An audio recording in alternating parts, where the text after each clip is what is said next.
To set up Zelle with Fifth Third Bank, start by ensuring you have a Fifth Third Bank checking or savings account, as Zelle is only available for these account types.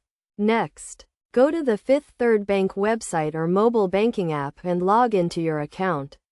Once logged in, navigate to the Payments or Transfers section, where you should see an option to enroll in Zelle.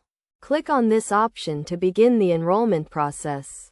You will be asked to review and agree to the terms of service, which outline the rules and guidelines for using Zelle.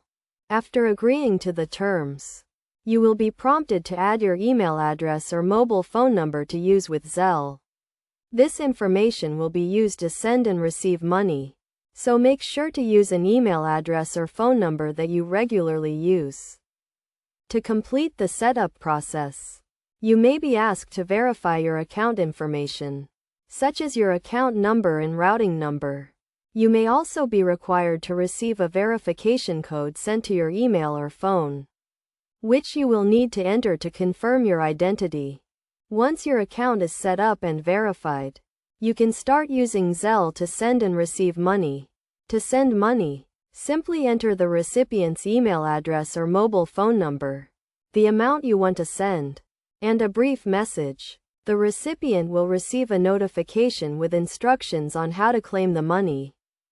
To receive money, make sure your email address or phone number is enrolled with Zelle, and the sender uses this information to send you money. The money will be deposited directly into your Fifth Third Bank account, usually within minutes. As a best practice, make sure to only send money to people you know and trust, and be cautious of scams or phishing attempts. Also, keep in mind that Zelle transactions are typically final and cannot be reversed, so double-check the recipient's information before sending money. By following these steps, you can easily set up Zelle with Fifth Third Bank and start using it to send and receive money quickly and securely.